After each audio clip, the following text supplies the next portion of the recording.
بسم اللہ الرحمن الرحیم۔ السلام علیکم خواتین و حضرات۔ آج ہم استاذ امین احسن اصلاحی کی تفسیر سورہ یاسین سے متعلق ایک خاص آیت کا تذکرہ کریں گے۔ اس آیت میں ایک خاص مشکل ہے جو ہمارے مفسرین کو پیش آئی، اور تقریباً سارے کے سارے مفسرین نے اس آیت کی ایک ہی تعویل کی۔ استاذ امین احسن اصلاحی نے اس تعویل پہ تنقید کی ہے اور پھر اپنی رائے دی ہے۔ میں آپ کے سامنے ان کی تنقید بھی بیان کروں گا اور وہ رائے بھی بیان کروں گا۔ سورہ یاسین، قبل اس کے کہ ہم اس آیت کا مطالعہ کریں، یہ تعارفی طور پہ میں عرض کرتا ہوں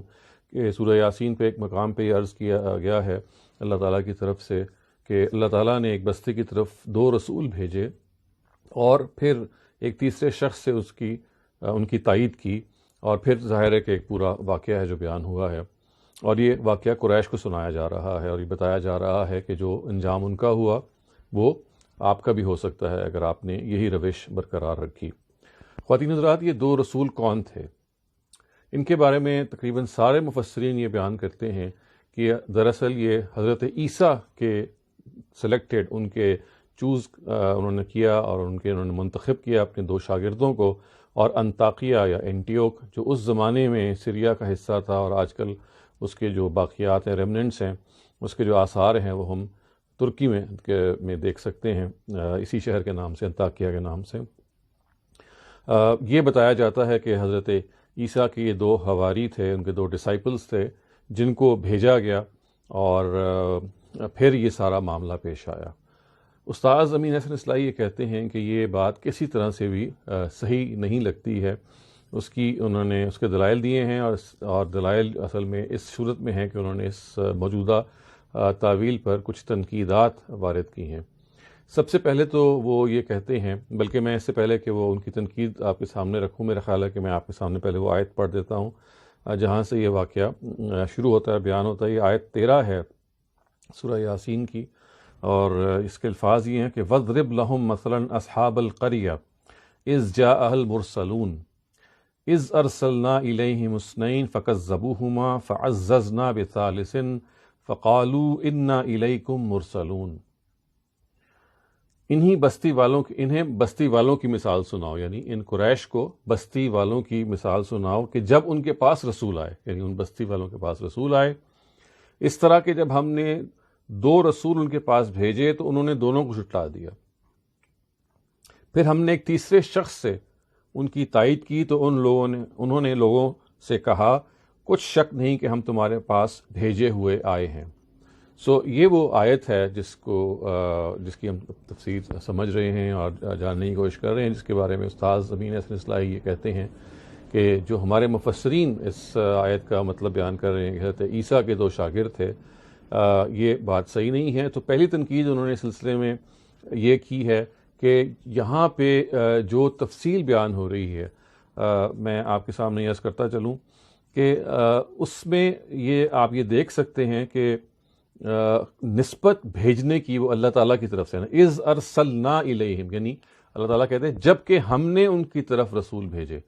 تو اگر یہ بات ہے تو یہ پھر کسی طرح سے موضوع نہیں ہے کہ یہ کہا جائے کہ یہ رسول وہ تھے جن کو حضرت عیسیٰ نے بھیجا، یعنی پھر نسبت اگر حضرت عیسیٰ کے حواریوں کی طرف ہونی تھی، ان کے شاگردوں کی طرف ہونی تھی یا ڈسائپلز کی طرف ہونی تھی،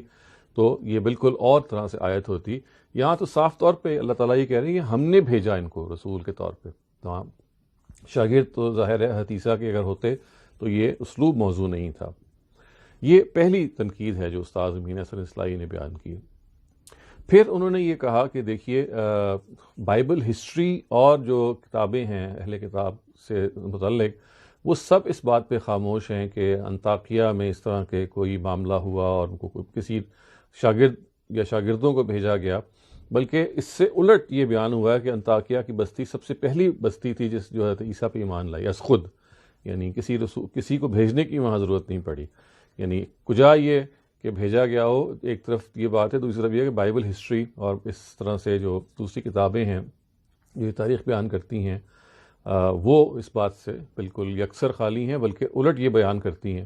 کہ انطاکیہ کے جو لوگ ہیں وہ آگے بڑھ کر حضرت عیسیٰ پہ ایمان لے آئے۔ تو یہ انہوں نے دوسری تنقید کی۔ تیسری تنقید انہوں نے کی ہے کہ چونکہ واقعہ قریش کو سنایا گیا ہے،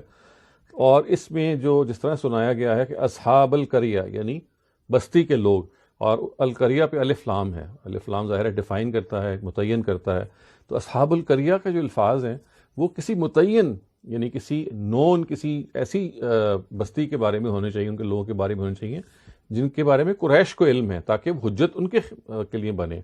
اگر ایسی کوئی بستی ہے جس کے بارے میں اس سے قریش واقف نہیں ہے اور ایک وہ ماضی کا واقعہ ہے، تو وہ قریش کے لیے کیسے حجت بن سکتا ہے؟ تو اصحاب القریہ میں جو الف لام ہے القریہ پہ یہ بتا رہا ہے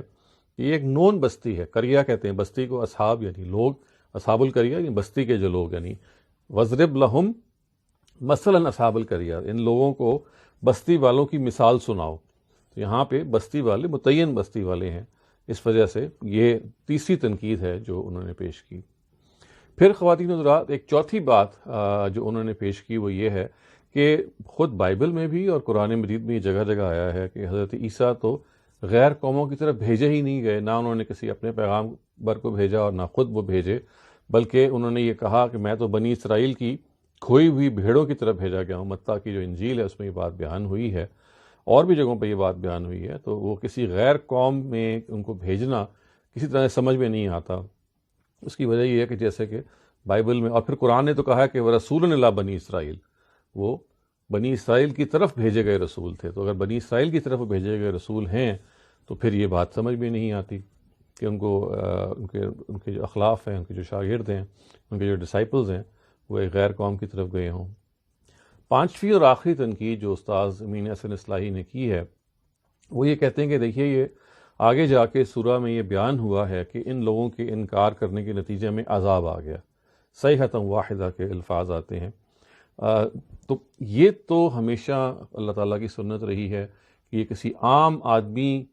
کے خبردار کرنے کے نتیجے میں کبھی آسمانی عذاب نہیں آتا۔ یہ تو اللہ کے رسول ہی ہیں جن کو جب ڈینائی کیا جاتا ہے جانتے بوجھتے، جن کا جب انکار کیا جاتا ہے جانتے بوجھتے، تو پھر وہ آسمانی عذاب یا اللہ تعالیٰ کی طرف سے عذاب ہے جو آتا ہے اور ان کو تہس نہس کر دیتا ہے۔ اور اگر اس سلسلے میں ہم پورے قرآن کا مطالعہ کریں تو یہ بات بالکل جگہ جگہ بیان ہوئی ہے، اور یہ ایک سنت الہی ہے، یعنی اسٹیبلش پریکٹس ہے اللہ تعالیٰ کی کہ وہ ایک قوم کی طرف جب رسول مبعوث کرتے ہیں، وہ رسول ان کو سچائی کی دعوت دیتا ہے، اللہ تعالیٰ ظاہر ہے ان کی پشت پہ ہوتے ہیں، اور پھر ایک خاص موقع پہ اگر وہ جو ان کے مخاطبین ہیں وہ جانتے بوجھتے، یعنی کسی کنفیوژن کی بنیاد پہ نہیں بلکہ جانتے بوجھتے اگر وہ انکار کرتے ہیں، تو اللہ تعالیٰ یہ کہتے ہیں کہ وہ جو قیامت میں فیصلہ ان کے خلاف ہونا ہے وہ دنیا ہی میں ہو جاتا ہے، دنیا سے شروع ہو جاتا ہے، دنیا میں اس قوم کی عدالت لگتی ہے، اور یہ رسول ہی کے ساتھ خاص ہے۔ تو شاگردوں کا بھیجنا اور اس کے نتیجے میں عذاب آنا یہ پھر خدا کی اس سنت کے خلاف ہے۔ اللہ تعالیٰ کبھی کسی انسان کے خبردار کرنے کے نتیجے میں عذاب نہیں لے کے آتے، بلکہ انسان رسول ہی کے ضمن میں یہ سارا معاملہ ہوتا ہے۔ تو یہ تنقیدات آپ نے وارد کی ہیں اس تعویل پہ، اور پھر خواتین حضرات یہ بتایا ہے کہ اس آیت کو اگر آپ سیاق میں رکھ کے دیکھیں اور اس کے جو مماثل حصوں میں اس کو بٹھا کے دیکھیں تو صاف معلوم ہوتا ہے کہ یہاں جو القریہ ہے یہ مصر یہاں مراد ہے، اور حضرت موسیٰ اور ہارون وہ دو رسول ہیں جو اس بستی کی طرف بھیجے گئے تھے، اور ہمیں یہ بھی معلوم ہے کہ تاریخ میں یہ واحد موقع ہے کہ جب کسی قوم کی طرف اصل میں دو رسول بھیجے گئے ہوں۔ تو وہ یہ کہتے ہیں کہ جو کہا گیا جو الفاظ یہ ہیں کہ اذ جاء المرسلون اذ ارسلنا الیہم اثنین، کہ ہم نے جب ان کی طرف دو رسول بھیجے، تو یہاں اصل میں حضرت موسیٰ اور ہارون مراد ہیں، اور یہ خدا ہی نے بھیجے تھے، یہ حضرت عیسیٰ کے شاگردوں سے اس کا کوئی تعلق نہیں ہے، یہ حضرت موسیٰ اور حضرت ہارون مراد ہیں۔ اور پھر جو آگے کہا گیا فعززناہم فعززنا بثالث، پھر ہم نے تیسرے شخص اس کی تائید کی، تو یہ وہ مرد مومن ہے، یہ وہ حقیقی مومن ہے جس کا تذکرہ سورہ مومن میں اور جگہوں پہ ہوا ہے،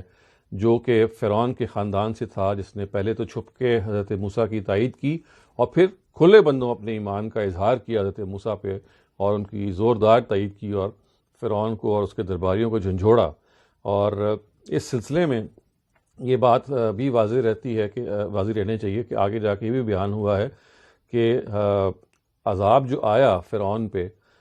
وہ ظاہر ہے کہ عام طور سے تو یہ معلوم ہے کہ ان کو غرقاب کیا گیا، تو یہ جو عذاب کے بارے میں آگے آیت آتی ہے وہ یہ کہ وہ دمرنا، یعنی جو الفاظ آتے ہیں سیئۃ واحدہ، اس کو ایکسپلین کیا گیا ہے ایک اور جگہ سے سورہ اعراف کی،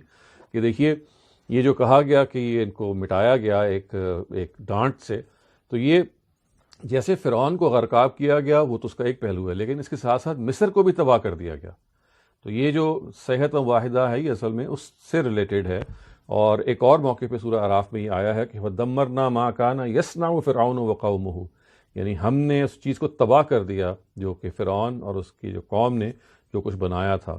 یہ ظاہر ہے اس کی سے مراد یہ تھے جب وہ مصر سے نکل کے آگے تو ظاہر ہے کچھ تو لوگ وہاں ہوں گے اور ان کی تعمیرات بھی ہوں گی، تو جہاں یہ عذاب آیا کہ ان کو یہاں غرقاب کر دیا گیا، وہاں وہ عذاب بھی آیا ساتھ ہی جس نے ان کی بستی کو بھی تہس نہس کر دیا۔ تو اس چیز کے بارے میں عرض کرتا چلوں کہ میں پہلے بھی عرض کرتا رہتا ہوں کہ استاد امین حسن اصلاحی نے جس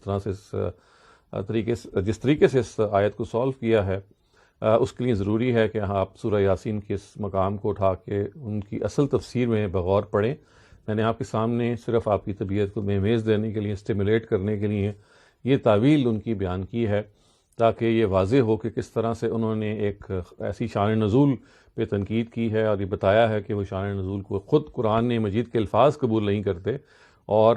پھر اپنی انہوں نے رائے دی ہے کہ جب یہ بتایا گیا ہے کہ 2 رسول بھیجے، تو یہاں وہ رسول سے مراد کوئی شاگرد نہیں ہے حضرت عیسیٰ کے، بلکہ ہمیں یہ معلوم ہے کہ تاریخ میں 2 ہی رسول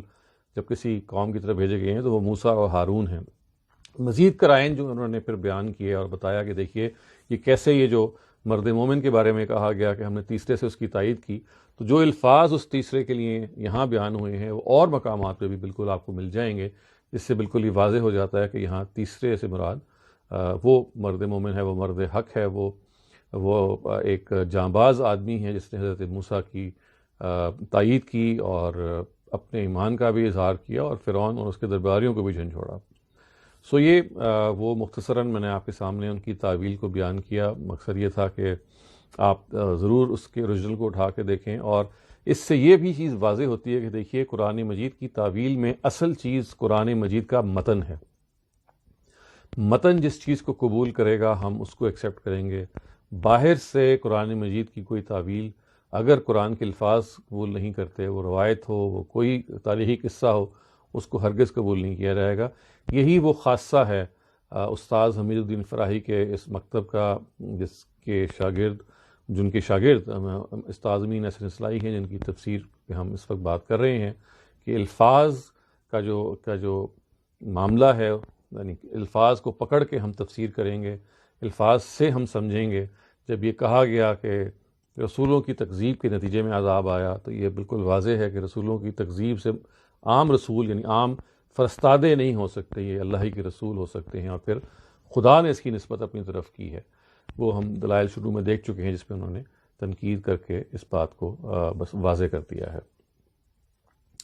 اقول قولی ھذا واستغفر اللہ لی ولکم ولسائر المسلمین والمسلمات۔